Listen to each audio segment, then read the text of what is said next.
The glute bridge is one of the most commonly prescribed exercises by physical therapists, chiropractors, and fitness professionals, and for good reason.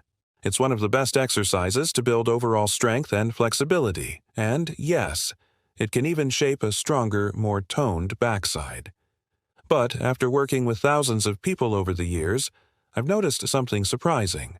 More than 90% of people perform the glute bridge incorrectly. That means they're not getting the results they expect, which can be frustrating, but even worse, they're increasing tension and load in their lower back and hamstrings. Over time, this leads to stiffness, tightness, and chronic low back pain. The good news? With just a few simple cues, you can transform a poor glute bridge into a powerful, effective movement. One that strengthens your glutes, protects your spine, and enhances your overall stability. In this video, I'll walk you through the 4 most common mistakes people make with glute bridges, how to test if you're doing it correctly using a biofeedback method taught by one of the world's leading back specialists, and finally, how to perfect your form so that every rep builds strength and protects your lower back, instead of hurting it. But first, let's look at why improper form can actually harm your lower back. Why is the gluteus maximus so important? By its very name, the glute bridge targets your gluteal muscles, not your hamstrings or quadriceps. Your gluteus maximus is meant to be the largest and strongest muscle in your body. It connects your pelvis to the back of your hip and acts primarily as a hip extensor. When you walk, it helps propel you forward. When you bend down to pick something up, it's what brings you back upright. You use it every time you stand up, sit down, or climb stairs. Now, your glutes don't work alone. They work in a team of 3. Your lower back muscles, your glute muscles, and your hamstrings. All 3 help extend your hip and support your spine, but not equally. In an ideal movement pattern, your glutes do about 70% of the work, your hamstrings contribute around 20%, and your lower back provides a small 10% stabilizing role. How glute inhibition leads to back pain. Here's where things go wrong. Many people today have glutes that aren't firing properly, a condition sometimes called gluteal amnesia, dead butt syndrome, or even office chair butt. When your glutes are weak or inactive, your hamstrings and lower back muscles are forced to take over more of the workload. So instead of the healthy 70-20-10 split, you might end up with your hamstrings doing 50%, lower back doing 30%, and glutes only doing 20%. What happens then? Your hamstrings feel constantly tight or cramp easily.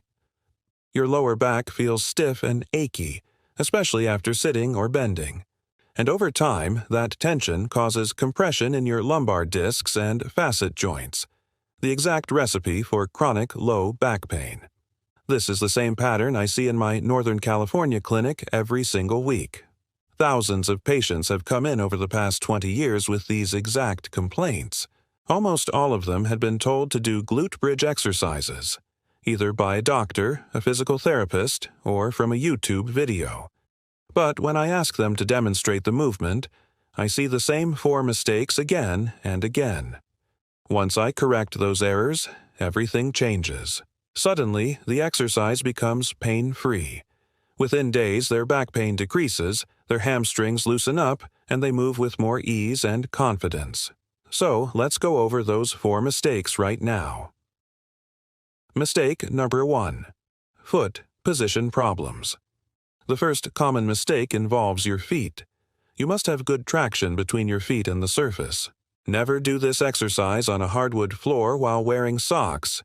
You'll slip and lose stability. Next, bring your heels close to your glutes, ideally directly under your knees. A good test. If you lie flat, your fingertips should be able to touch your heels. If your knees can't bend that much yet, don't worry. Do the best you can. But remember, the farther your heels are from your body, the more your hamstrings will dominate the movement instead of your glutes. As you lift into your bridge, Focus on pressing through 3 points of your feet. 1. Your heel. 2. The outside edge. And 3. The inside ball of your foot. Most people put too much pressure on the outer edge, which leads to imbalance. You want even pressure through all 3 points for proper activation. Mistake number 2. Over-tucking the pelvis. Some people over-tuck their buttocks before lifting. While a slight posterior tilt is good to flatten your lower back, overdoing it puts your spine in an unnatural position. You want to maintain a neutral spine, not flat, not arched. To find this, gently press the hollow of your lower back into the floor by lightly contracting your abs. Your entire lower back should feel like it S in contact with the mat. That SS your neutral base. Mistake number 3. Arching the lower back. At the top of the bridge, many people overarch their lower back or lift too high. The correct form should create a straight line from your shoulders to your knees, passing through your hips. If your ribs start to flare upward, you've gone too high. You're losing your neutral spine. It's okay if you can't reach full height yet. Stay within your functional range, maintain good form, and your strength will improve over time. Mistake number 4. Not activating the glutes. And finally, the most important mistake. Not feeling it in your glutes. Instead, people often feel it in their quads, hamstrings, or lower back. To fix this, I'll teach you a biofeedback technique I learned from Dr. Craig Liebenson, author of Rehabilitation of the Spine. But before that, if you find this information helpful, please drop a or comment below. It really motivates me to keep sharing these insights with you. Glute Activation Biofeedback Test. Lie on your back with your knees bent. Place your fingertips on your glute muscles, not too low, that's hamstring, and not too high, that's hip. Now, without moving, simply contract your glutes, then relax. Do this several times. Contract, then relax. If you don't feel any contraction under your fingers, that's the problem. Your glutes aren't firing properly. To fix this, use your fingers as a cue. Press gently into your glutes and try to push back against your fingers as you contract. Hold for a second, then relax. Do this repeatedly. For many people, it takes a few days of practice to wake up those muscles, but it works.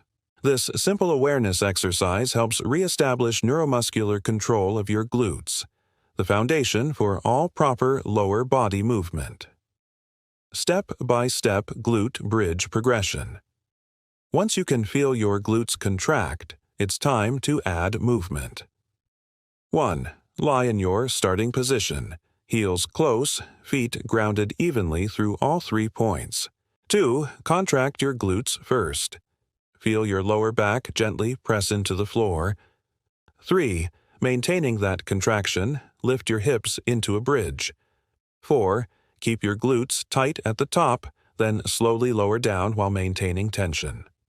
5. Once you're back on the floor, relax and repeat. Perform 3 sets of 12 reps daily. Focus on quality, not speed. 4 tricks to supercharge your glute bridge. If you're struggling to feel the right muscles working, try these 4 proven tweaks. Trick number 1. Squeeze a foam roller. Between your knees. Place a foam roller or rolled towel between your knees and gently squeeze it as you lift. This engages your inner thighs and helps your glutes fire more effectively. Trick number 2. Push knees out against a belt.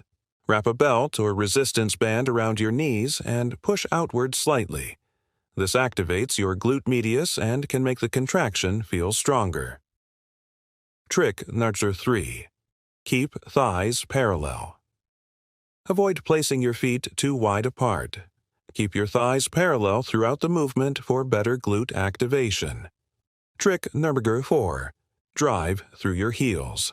Lifting your toes so that only your heels press into the floor can reduce hamstring dominance and help your glutes take over the work. Strengthening your glutes correctly through proper bridge form is one of the most powerful ways to protect your lower back. But if your hamstrings stay tight, they can undo all your progress.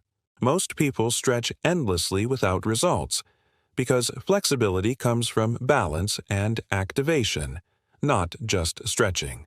That's why I created a follow-up video right here, where I teach 2 simple exercises that permanently fix tight hamstrings without stretching. Because in the end, it's not just about doing exercises, it's about doing them correctly. Thanks for watching, and until next time, take care and stay strong.